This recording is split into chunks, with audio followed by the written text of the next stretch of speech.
against American citizens. That's not leadership. That's nuts. Imagine if President Obama tweeted out that he was going to war with Republican-led cities. You guys would be having a meltdown. And putting all that aside, I'll tell you this. I don't vote for the NDAA. I think I might have voted yes on the NDAA once in my entire career. And the reason why is quite simple. I refuse to send nearly $1 trillion to an agency that can't even pass an audit. The Pentagon loses track of an insane amount of taxpayer money year after year, and we reward them with more. No, that's not defense, that's insanity. The stuff they overpay for is insane. The Air Force paid a $150,000 markup on soap dispensers, $1,500 for a single coffee cup. Those aren't just numbers I made up. They came from the very conservative Heritage Foundation. Imagine if we invested all those billions of wasted dollars here at home on ending hunger, on housing, or education, or making people's lives better. But instead, we're stuck in this circus. And speaking of circuses, let's talk about the Epstein files. Despite the best efforts of my friends on the other side, this issue is not going to go away. Republicans are doing everything they can to stall, distract, and cover up. Republicans on Oversight touted releasing new records, but the vast majority of the documents they released were already public.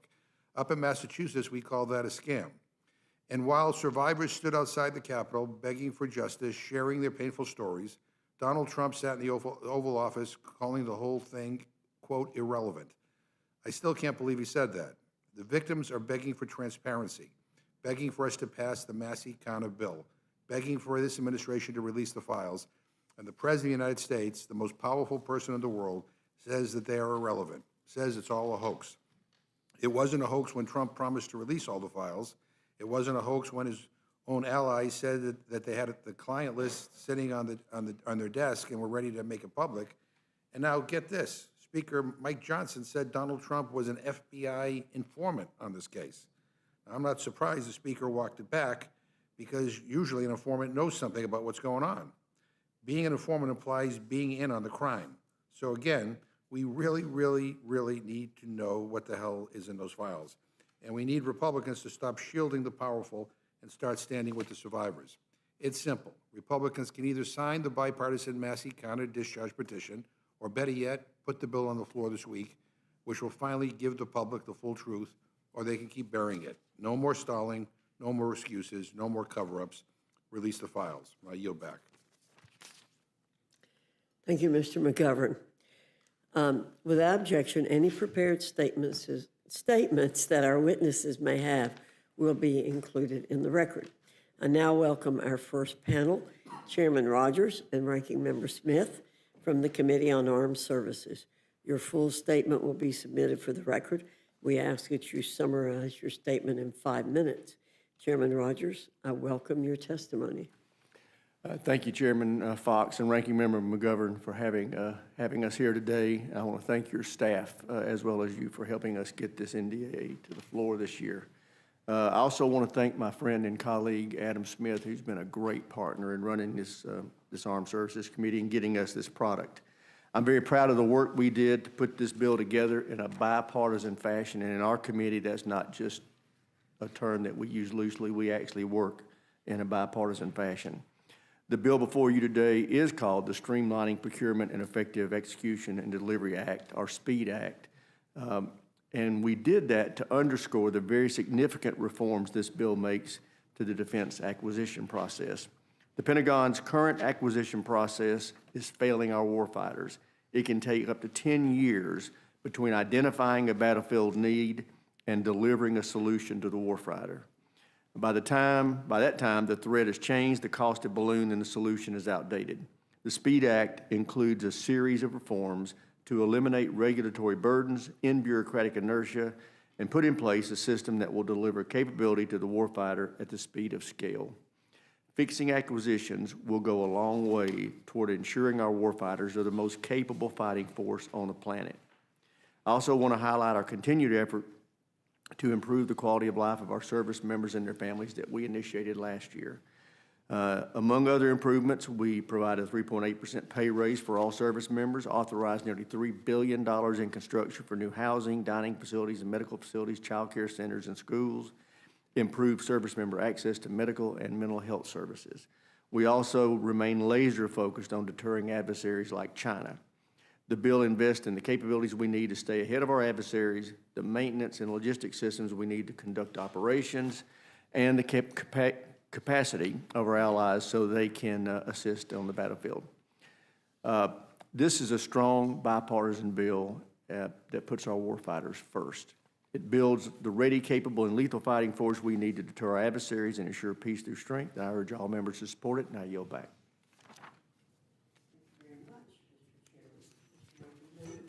Thank you, Madam Chair. I want to echo the chairman's comments, thanking the Rules Committee. They've always been a great partner in this process. I don't know exactly how many amendments have been submitted, but I think it's north of 1,200 at this point.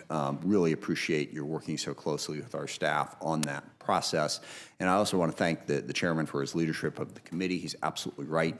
We work in a very bipartisan fashion. We produced a bipartisan product out of committee by a vote, I think 57-2, 76-2, something like that.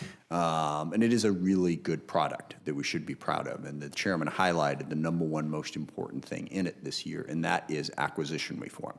Now, we have made sort of incremental progress on some aspects of acquisition reform before, but Chairman Rogers and the committee really committed this cycle to doing a deep dive on what's wrong and how to fix it. We had a hearing out in Silicon Valley. We had hearings down in Austin, Texas. We met with industry reps and a whole lot of other people to figure out how can we make this work better. And the result is the SPEED Act that the chairman has put together that I think is going to make a huge difference. And just to understand why it's important, innovation is absolutely crucial to national security right now. We have to be able to acquire the most innovative, up-to-date systems quickly. The Pentagon moves too slowly, and when you're looking at technologies like drones and AI and all manner of different other systems, we need to buy those more quickly. This bill, I think, really gives us a good chance to get there, and I appreciate that effort. Also, as the chairman referenced, we continue the efforts from the previous cycle when we focused on quality of life issues. We did a quality of life task force that gave us a series of recommendations, which we can all be proud were implemented in last year's bill, and that we build on that in the way the chairman said. The other area that I want to emphasize is there is strong support for Ukraine in this bill and strong support for Eastern Europe. We have $400 million in USAI for Ukraine specifically, and also we reinforce the support for the Baltic nations with the Baltic Defense Initiative by putting money in there specifically for that. I think it is an enormous mistake by the Trump administration to signal that they are going to cut those funds and to have raised so many questions about our continuing support to Ukraine. Showing weakness to Vladimir Putin is not the way to end this war. We need to support Ukraine. That is what will force Putin to the bargaining table and end this war, and I think this bill reflects those priorities. Two broad areas of concern that I think this bill should do a better job of on oversight. The President has used the United States military to an unprecedented level, both for domestic law enforcement and for border security. Now, both of those things are very important, do not get me wrong. But the United States military has a very specific mission to defend ourselves against our foreign adversaries. The billions and billions of dollars that are being spent on the border, a border that I must emphasize that the President says is secure right now. And I happen to agree with him on that point. So why are we spending billions and billions of more dollars, both on military construction and on the use of our troops' time in that mission, while undermining our mission to deter ourselves against adversaries like Russia, Iran, and North Korea, and competitors like China? I think that is misplaced. I think we need to place more emphasis on that. And also the President's use of the military for domestic law enforcement is shocking and alarming. It should be shocking and alarming to everybody in Congress. The Posse Comitatus law is there for a reason. This is being violated. And then when it comes to expanding the authority of DOD, the President has apparently unilaterally declared war on every drug cartel in the world. What is that going to drag us into? What is the justification for the attack that happened in the Caribbean just last week? We have not heard it yet. I think this is a dangerous expansion that undermines Congress, but also places the country at jeopardy. Other area of concern is on the culture war issue. We have fought through this with culture wars on the left that I didn't agree with, and a culture war on the right now that I don't agree with. Efforts to rename the bases back to the names for Confederate generals. The purging of some 24,000 images that showed diversity, equity, and inclusion, which I love the example that they actually purged briefly pictures of the Enola Gay because they were trying to ban the word gay. First of all, that's kind of stupid because, you know, it's the Enola Gay, it means something different. But second of all, why are we wasting time trying to get rid of the word gay in the first place, even based on the other meaning? That does not advance the interests of the warfighter or get us to the point where we're going to meet our national security needs. I also think we need to exercise oversight over the DOGE process and the reform efforts. Too much of that seemed to be focused primarily on breaking the government, making it not work, and also on making sure that personal loyalty to President Trump was the only thing that mattered. We fired all of the inspector generals, all of the judge advocate generals, all of the people who are supposed to exercise independent oversight, not to mention the dozen or so generals who were fired based on apparently the whims of Laura Loomer. That does not build a strong national security defense. And one item that I hope people will consider, even if you want to consider everything I just said as being unduly partisan, when DOGE came in and gave everyone the offer to take early retirement and leave, a lot of them did, and we lost some 75% of our cyber experts in DOD because we spent all this money training them. They had this highly marketable expertise, and then they came along and said, hey, we'll pay you to leave. And they said, okay, we'll take your money, we'll go make more money on the outside, and now we don't have the cyber intelligence we need just because the focus was on purging the federal workforce, not on making it more efficient and more effective. And the last thing that I hope this committee will consider, Mr. McGovern referenced this, in the rules process last year, the committee wound up ruling in order all manner of different extreme right-wing amendments that fundamentally broke the bipartisan nature of the bill. And I hope we don't do that again. And just again, note of bipartisanship. I remember the first year when I was chairman, 2019, we kind of did the same thing. It was complicated. We took a big swing. It was our first time in charge in 8 years. And we made a bill that ultimately Republicans didn't vote for. So that's 1 year. The next year, we put together a very bipartisan bill that got a bipartisan vote on the committee. I'm very hopeful that the Rules Committee will look at that as well. Put aside the culture war, put aside the partisan issues, rule and order the amendments that are going to put us in a position to maintain a bipartisan bill and hopefully get the vote that this bill deserves, again, because of all of the bipartisan work that Mr. Rogers has done, the committee has done, and crucially, our HASC staff has done. We got a great product. Let's keep it great and get it passed out of the committee and off the floor. Thank you. I yield back. Thank you, Mr. Smith. I appreciate it. I want to make just one quick comment about what you've said about incremental reform on procurement. I've been here several years and have worked on this issue of procurement and trying to do something about it. And I hope and pray that what you're doing in this bill is really going to make a big change in procurement, because we're wasting billions of dollars every year in this area. I don't want to cut defense.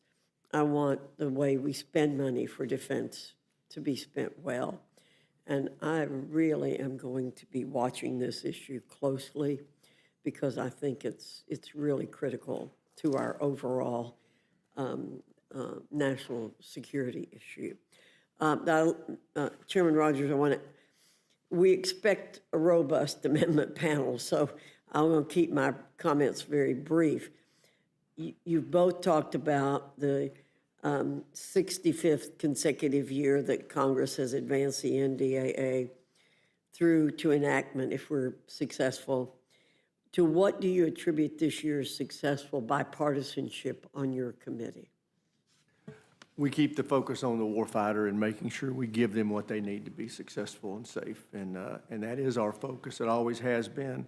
We still have our robust debates around some small measure of issues, but generally the focus is where it should be, and that's our national security.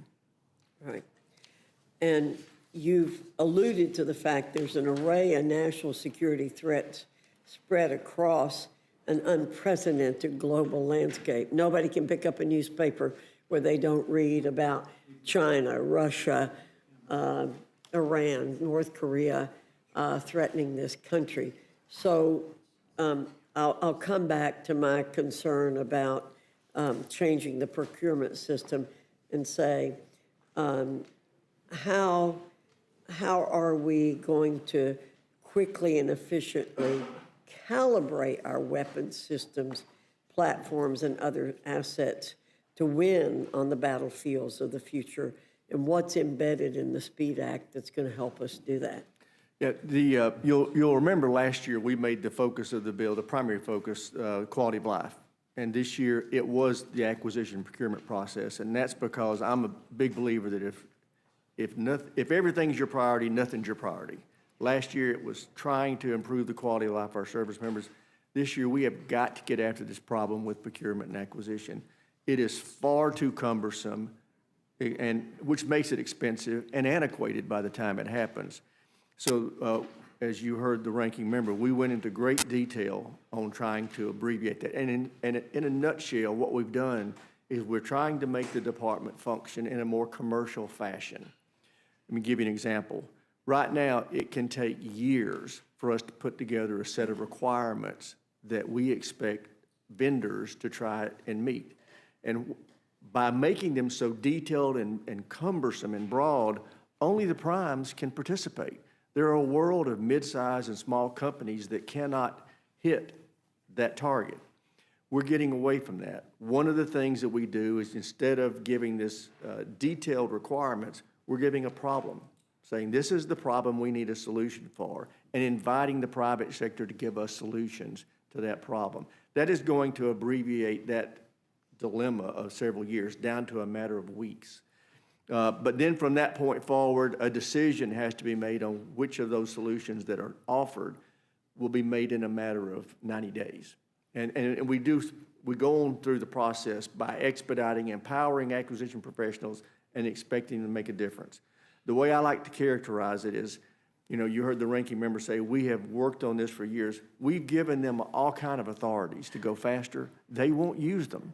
This year, we're telling them what they have to do, and we're giving them time limits to force the function of going faster. And it goes to the point that the ranking member made.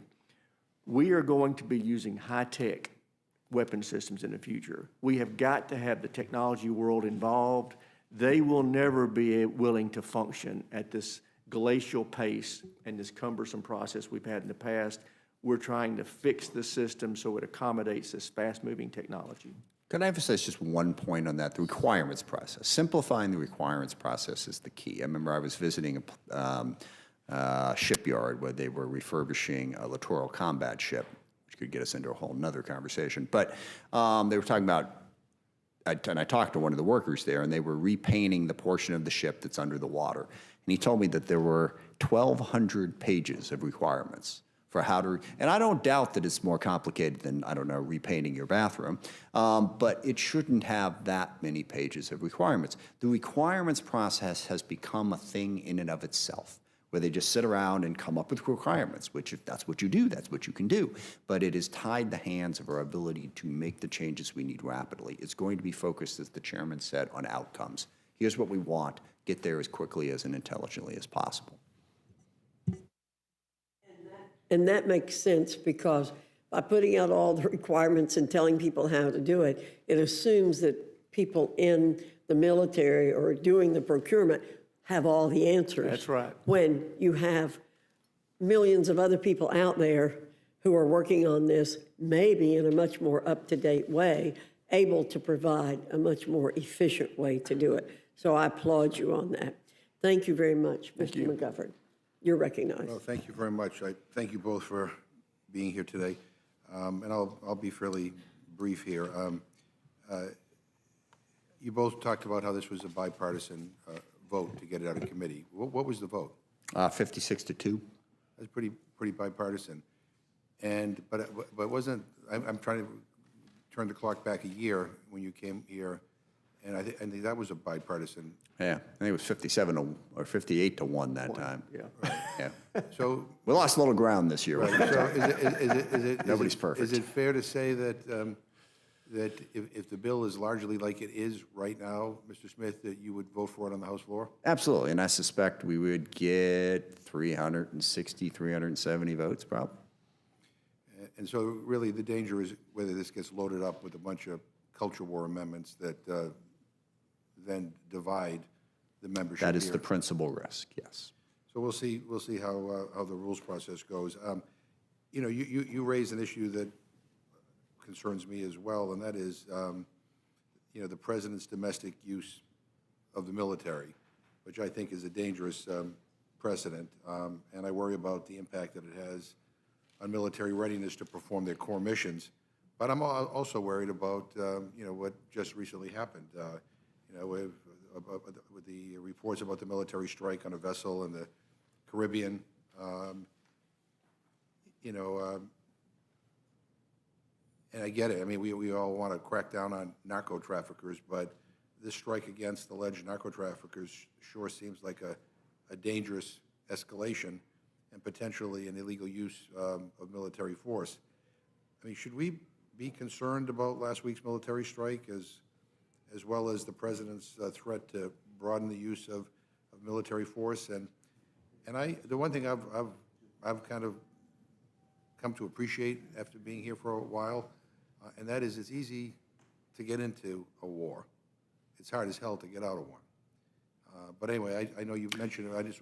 Yeah, no, I think it's worth focusing on this. To begin with, to date, we have not received any sort of detailed explanation from the White House as to who the target was, what the intelligence was behind it, why the strike was taken, the details. Now, we're supposed to, on a staff level, get a brief tomorrow. We were supposed to get that brief last Friday.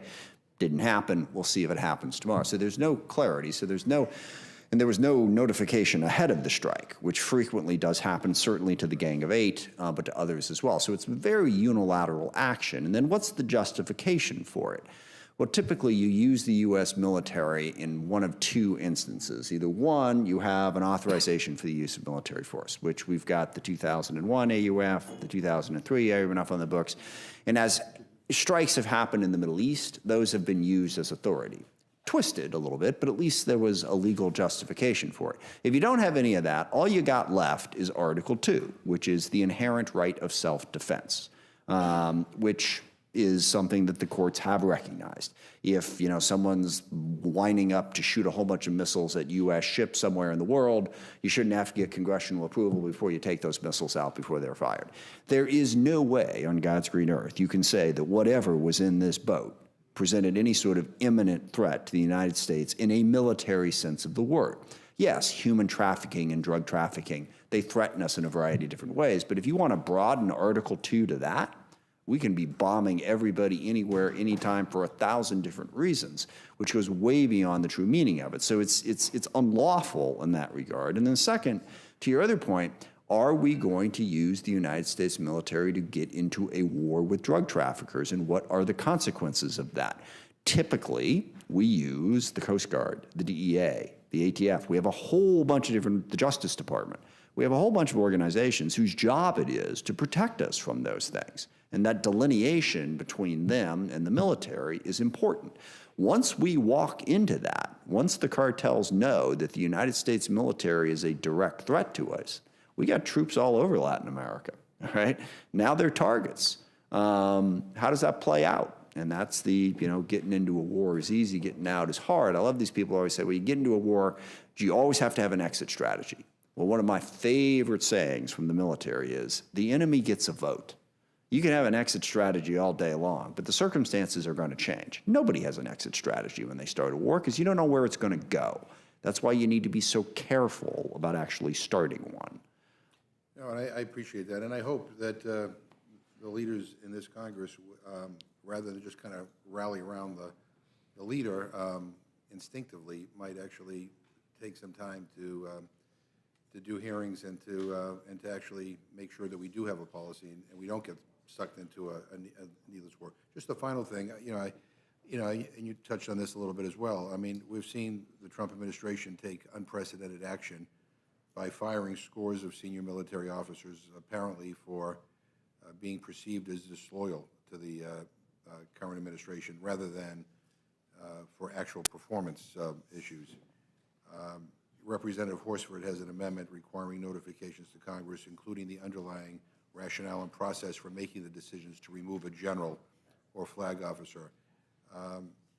You know, for an administration that has touted the importance of merit in the military, can you just talk a little bit about the impact of these firings and the impact they've had on the military and the signal it sends to the force? I mean, I want to make sure that our generals are telling the truth and not telling people what they think they want to hear.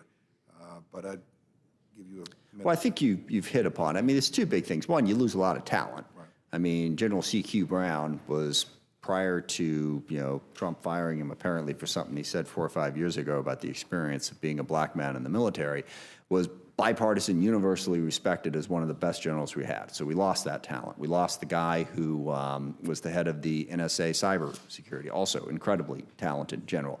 Across the board, you lost all of that talent, to my reference point of when we, you know, gave walking papers to 75% of our cyber force. You know, you're losing a lot of talent. But second is the point you just made. It has a chilling effect. You know, what is it that you're expected to do? Are you supposed to expect to do the thing that's going to make do your job the best protect America? Or are you supposed to do what Donald Trump wants? I mean, it seems like a remarkably petty example, but pulling back that award from Tom Hanks yesterday, an award which, by the way, has been given to actors before, Gary Sinise, because of the work that they did to support the military and support veterans. But since Tom Hanks had attended a Joe Biden fundraiser, you know, we're going to pull that award and undermine the authority of the group that gave it to him and make it all about Trump. You got to be loyal to Trump 24/7. You're not doing your job if you're focused on being loyal to one, shall we say, somewhat unpredictable and petty human being. That's not the way the military should be structured. Oh, and I agree with you. And I thank you for your responses. I want to thank you both again for bringing a bipartisan bill to the Rules Committee, and let's see whether it can survive the amendment process. But anyway, thank you. I yield back. Thank you, Mr. McGovern. Ms. Fishbach, you're recognized. Thank you, Madam Chair, and thank you both for being here. And I appreciate the fact that this is a bipartisan bill. And I just have one kind of question about, I don't know if you mentioned it, but the right to repair language that's in there. And is that DOD only, or DOW, I should be calling it DOW only? And is there protection for the proprietary information? It's still a work in progress. The Senate has different language than we have, and we passed a provision in our bill with the understanding we're going to continue to work with the Senate. It's limited to DOD, but trying to work out the differences, that we are not close to a final product yet. Well, I would stick with the House language. I always like the House language better. The senators have a say-so.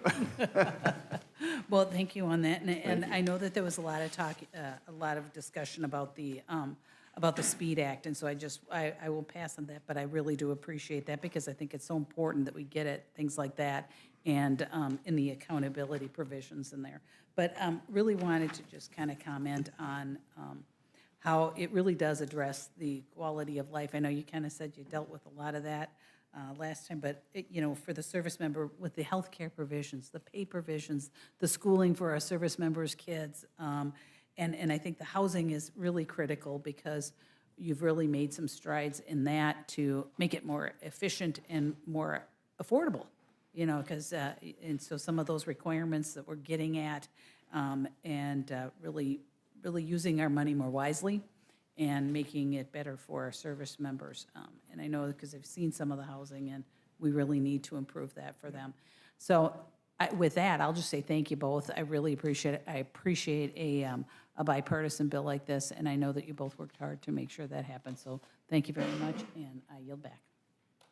Thank you, Ms. Fishbach. Mr. Scott, you're recognized. Thank you, Madam Chair. And I want to commend both the gentlemen here today. I have the privilege of serving on that committee. It is one of the most bipartisan efforts that I've worked on in these National Defense Authorization Acts over the many years, and it was a very bipartisan bill. I did have an amendment. I'm not going to be able to get in it, so I want to take just a moment of privilege, and I've talked with you, Mr. Rogers, about this, but you know, we obviously know that India purchasing the oil from Russia is one of the reasons that the Ukrainian war has continued to go on.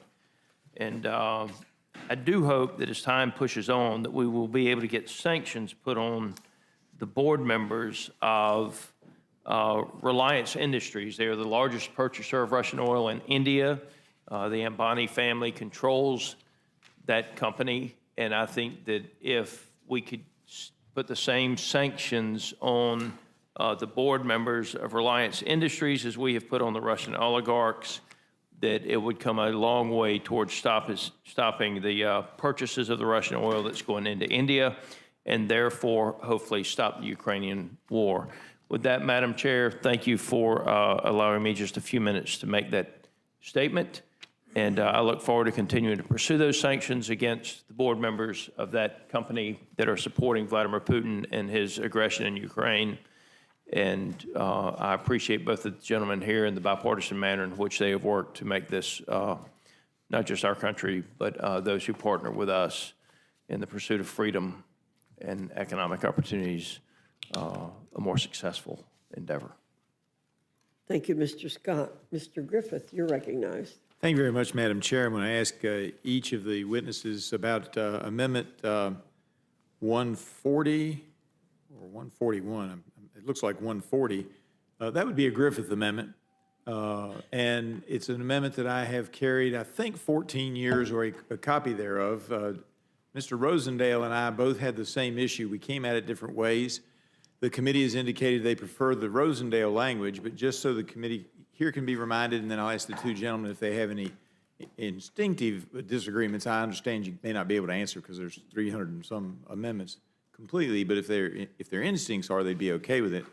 And it just simply says, with the Rosendale language, because that's what the committee preferred over the Griffith language, that in the provisions of the prior NDAAs, which include reauthorization of Patriot Act and authorization of the use of military force, that you don't detain a U.S. citizen without some right to come to trial, because in particular the war that they originally underlied has been allegedly going on now for some 20 years. And I just want to make sure that we're trying to protect American citizens and the constitutional rights of American citizens. And we did approve, the House did approve it, I think, the last 2 years. I know they did last year. The Senate unfortunately took it out. I'm offering it again and would hope that you all would at least be open to considering it. Gentlemen? I've supported it in the past. Yes, sir, you have. I'll support it again. I think maybe both of you have. No, actually, we haven't. There's a tiny little problem with it, and that is that it changes the Constitution, because the Constitution protects all U.S. persons. This that you offer only protects citizens.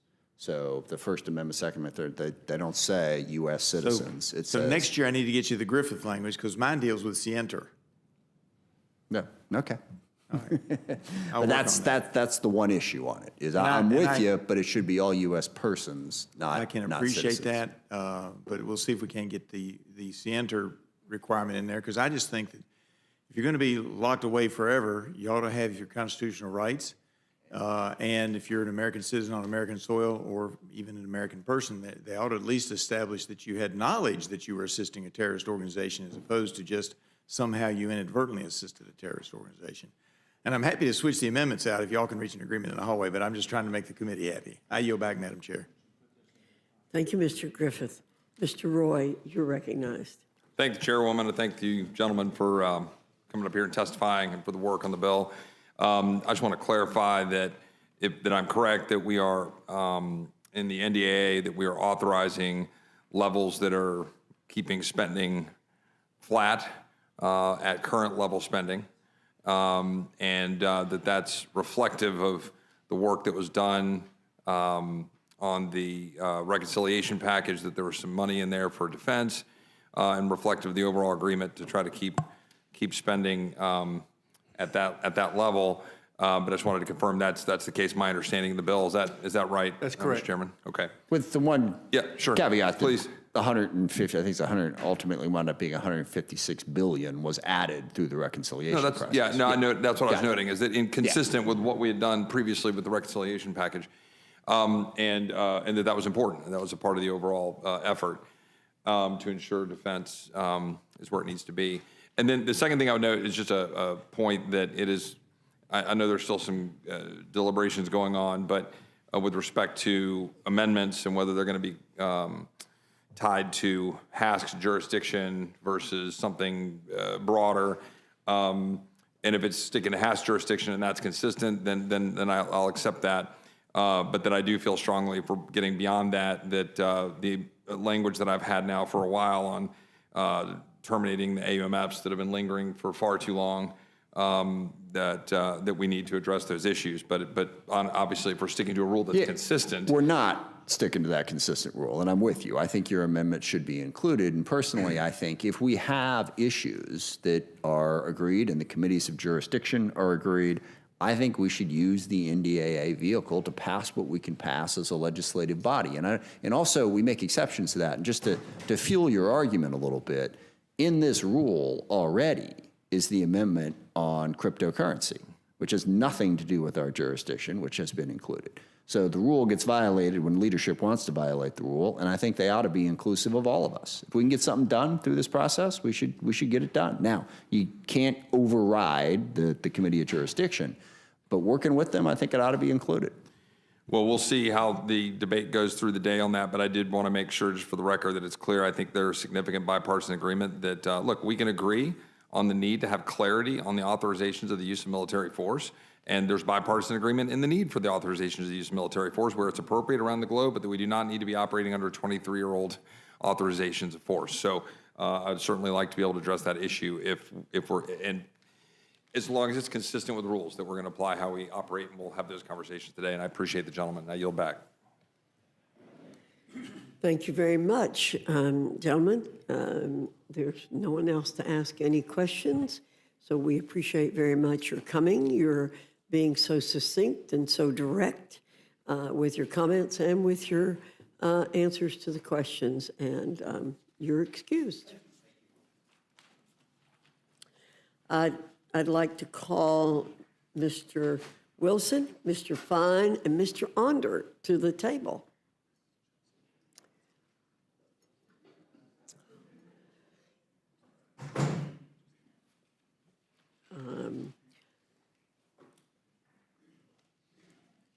I think, Mr. Wilson, you came in first, and so I would like to recognize you. I make the same statement that I always make.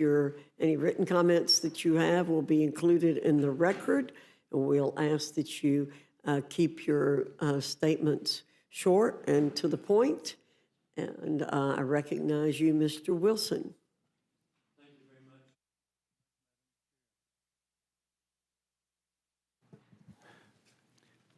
And colleagues, and indeed, I'm grateful for the leadership of Chairman Mike Rogers and Ranking Member Adam Smith, the bipartisanship we've seen.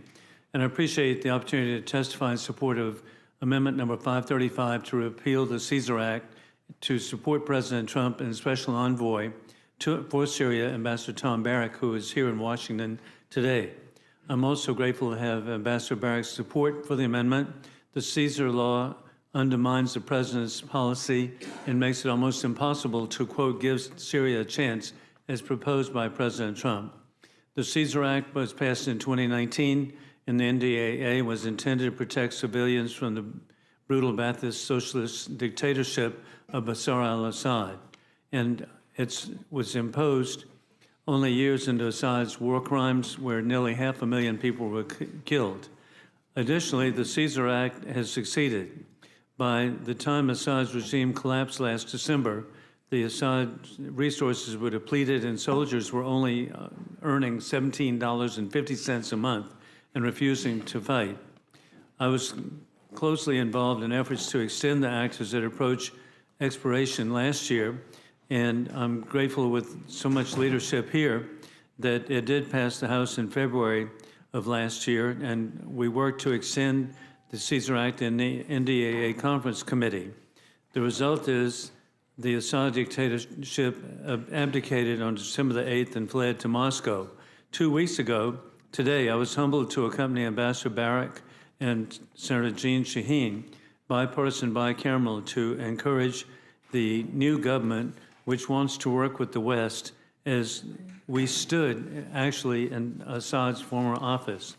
Since then, President Trump has taken many historic steps to lift sanctions on Syria, meeting with President al-Shara in Riyadh and issuing executive orders giving him new and expanded authorities to sanction malign actors in Syria, keeping sanctions on war criminals. Additionally, President Trump is working with Saudi Arabia and NATO ally Turkey while negotiating with Israel for stability. The problem is the Caesar Act sanctions remain mandatory with only temporary waivers. As the Treasury officials have said, this discourages investments creating jobs. The result is a climate of risk aversion, handicapping recovery. Ambassador Tom Barrack supports full repeal to promote a sovereign Syria. The law was meant for specific ends to protect civilians from Assad, Russia, and Iran, and dismantling the chemical weapons and holding war criminals accountable. These conditions no longer applicable. The law has served its purpose and should be repealed to give Syria a chance with support of Amendment number 535. I respectfully yield back my time. Thank you very much, Mr. Wilson. Mr. Fine, you're recognized. Thank you, Madam Chair. It's an honor to be here for the first time before all of you. I will try to be brief. I'm sure there's many things you'd like to do other than listen to me talk. So I'm here to speak about Amendment 779, which deals with PTSD. The Department of Veterans Affairs believes that 29% of veterans who served in Operation Iraqi Freedom and Operation Enduring Freedom have PTSD, which causes all sorts of problems at home as families struggle to help their loved ones adjust to normal life. A better understanding of the disorder, as well as how to deal with it, can help us better recognize, diagnose, and treat those suffering from PTSD. No other country in the world is dealing with as much PTSD other than us as Israel is, which has been fighting a terrible war for the past 2 years on 7 fronts, and we even saw signs of that today. Because so much of their population is involved in war fighting, several leading Israeli hospitals, universities, and nonprofits have actually dedicated their efforts to researching and treating PTSD. What my amendment would do is authorize the Secretary of Defense to establish a grant which would be awarded to U.S. academic institutions or nonprofits who conduct joint research on PTSD with their Israeli counterparts. The amendment does not appropriate any money for the grant. It lays the framework for the grant. Money would have to be requested by the DoD and appropriated in next year's defense appropriations for the grant to be funded.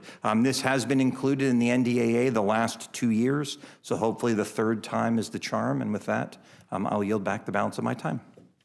Thank you very much. Mr. Onder, you're recognized. Thank you, Madam Chair, Ranking Member. I'm here to speak on Amendment 1146. It was recently brought to my attention that the fiscal year 26 National Defense Authorization Bill includes language in Section 1110 that would prevent the Department of Defense from implementing President Trump's Executive Order 14251. This executive order ensures that certain agencies can deliver on their missions without being hamstrung by negotiations with labor bosses. This is especially important for the Department of Defense, whose work is directly related to national security. That is why I'm offering Amendment 1146 to preserve the Department of Defense's ability to implement the President's EO. Staffing policies at the Department of Defense should be determined by elected officials who have sworn an oath to defend the Constitution. Instead, federal agency operations are often held hostage by union bosses whose #1 priority is not our national defense. Under the Biden administration, union bosses representing federal workers used their leverage to promote policies that increase inefficiency. They made it difficult to fire problematic workers and prolonged work-from-home policies despite what was in the best interest of the American people. President Trump is delivering on his promise to improve how federal agencies operate so they can truly serve the common good. But Section 1110 of the NDA directly attacks President Trump's government efficiency and national security agenda. I urge the committee to repeal this section and to oppose future riders in must-pass legislation that would undermine the President's agenda. Thank you. I yield back. Thank you, Mr. Onder. I thank all of you for coming today, and I have no questions. Mr. McGovern.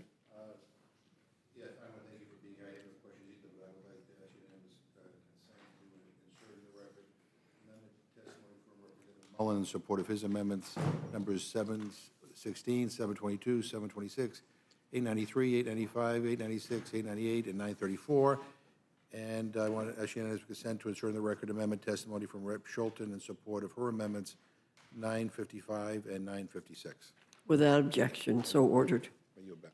Thank you, Mr. McGovern. Ms. Fishbach?